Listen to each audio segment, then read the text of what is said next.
Assalamualaikum warahmatullahi wabarakatuh. Perkenalkan, nama saya Disti Wulandari dengan NIM C1C020096 dari kelas R12 Akuntansi. Pada video kali ini saya akan menjelaskan materi ke-11 pada mata kuliah Perpajakan 1, yaitu mengenai cara menghitung pajak dan norma penghitungan.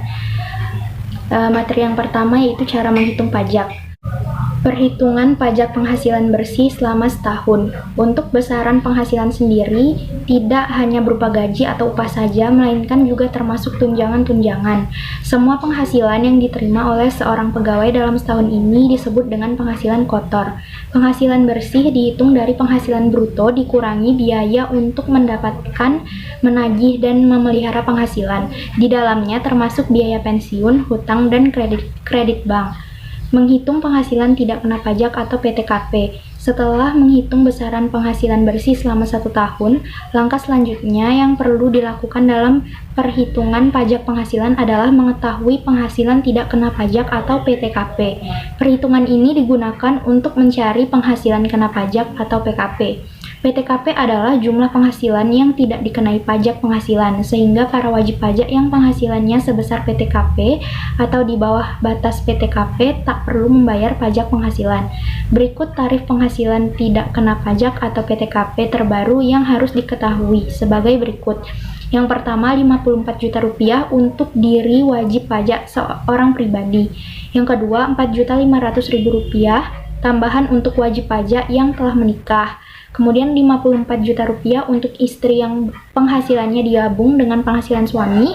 Kemudian Rp4.500.000 tambahan untuk setiap anggota keluarga, sedarah dalam garis keturunan lurus, serta anak angkat yang menjadi tanggungan sepenuhnya.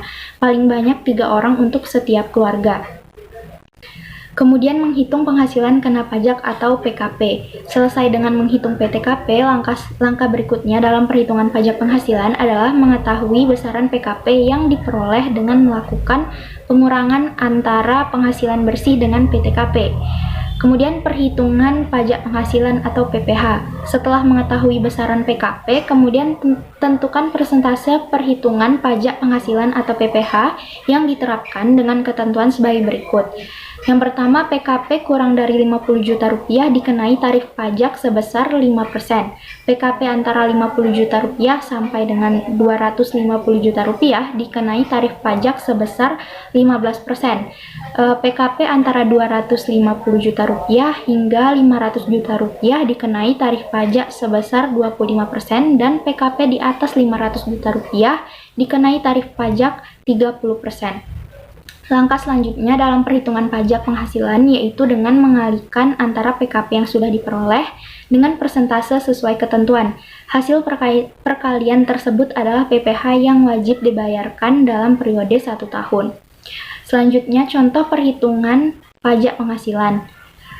Contohnya yaitu Aditya merupakan seorang kepala keluarga dengan 1 anak. Aditya bekerja di salah satu perusahaan swasta. Penghasilan bruto yang terdiri dari gaji, tunjangan, dan pembayaran lain adalah senilai Rp100 juta. Aditya membayar iuran pensiun dan tunjangan hari tua senilai Rp2 juta setiap bulan. Maka berikut perhitungan pajak penghasilan yang harus dibayar oleh Aditya. Yang pertama, hitung penghasilan bersih, yaitu penghasilan bruto dikurang beban tanggungan. Sama dengan Rp100 juta dikurang Rp2 juta sama dengan Rp98 juta. Yang kedua, hitung PTKP, yaitu rumusnya PTKP sama dengan pribadi ditambah istri ditambah anak sama dengan Rp54 juta ditambah Rp4.500.000 ditambah Rp4.500.000 sama dengan Rp63 juta. Yang ketiga, hitung PKP. Rumus PKP itu PKP sama dengan penghasilan bersih dikurang PTKP. Berarti Rp98 juta dikurang Rp63 juta sama dengan Rp35 juta. Yang keempat, hitung PPH, yaitu rumusnya PKP dikali persentase PPH. Karena PKP Aditya kurang dari Rp50 juta, maka pajak yang harus ia bayarkan adalah 5% dari PKP-nya, berarti Rp35 juta dikali 5% sama dengan Rp1.750.000. Yang kelima, maka PPH yang harus dibayarkan Aditya selama setahun adalah sebesar Rp1.750.000. Materi yang kedua yaitu norma penghitungan. Norma penghitungan adalah pedoman untuk menentukan besarnya penghasilan neto yang diterbitkan oleh Direktur Jenderal Pajak dan disempurnakan terus-menerus. Penggunaan norma penghitungan tersebut pada dasarnya dilakukan dalam hal-hal yang pertama, tidak terdapat dasar penghitungan yang lebih baik, yaitu pembukuan yang lengkap, atau yang kedua, pembukuan atau catatan peredaran bruto wajib pajak ternyata diselenggarakan secara tidak benar.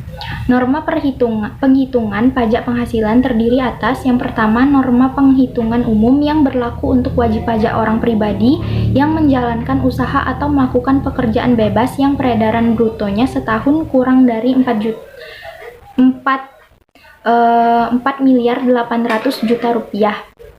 Kemudian yang kedua, norma penghitungan khusus bagi wajib pajak tertentu, terutama bagi wajib pajak yang dalam menjalankan usaha atau pekerjaan bebasnya berkaitan dengan di dunia internasional. Wajib pajak tertentu yang dikenakan pajak dengan norma penghitungan khusus berdasarkan penjelasan UU Nomor 36 Tahun 2008 Pasal 15, yaitu yang pertama, perusahaan pelayaran atau penerbangan internasional, yang kedua, perusahaan asuransi luar negeri, yang ketiga, perusahaan pengeboran minyak, gas, dan panas bumi, yang keempat, perusahaan dagang asing, yang kelima, perusahaan yang melakukan investasi dalam bentuk bangun guna serah atau build, operate, and transfer. Kemudian dasar penggunaan norma penghitungan penghasilan neto. Sebagai landasan penggunaan norma penghitungan penghasilan neto, ada beberapa hal yang berkaitan dengan siapa saja yang boleh menggunakannya. Antara lain, yaitu yang pertama, wajib pajak maupun objek pajak yang melakukan usaha dengan peredaran bruto sebesar kurang dari 4,8 miliar dalam setahun.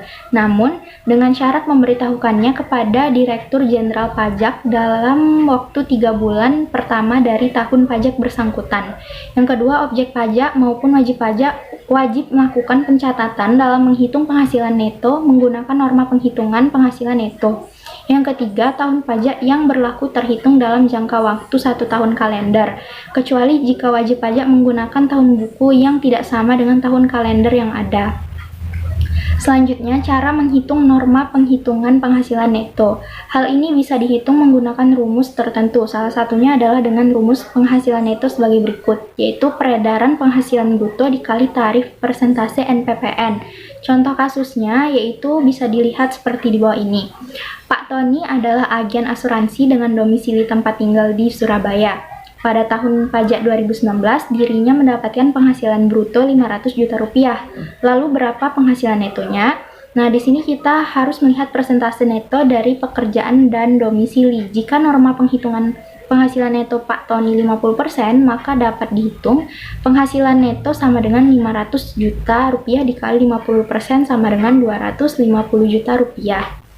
Sekian penjelasan dari saya, semoga bermanfaat. Lebih dan kurangnya mohon dimaafkan. Saya akhiri. Wassalamualaikum warahmatullahi wabarakatuh.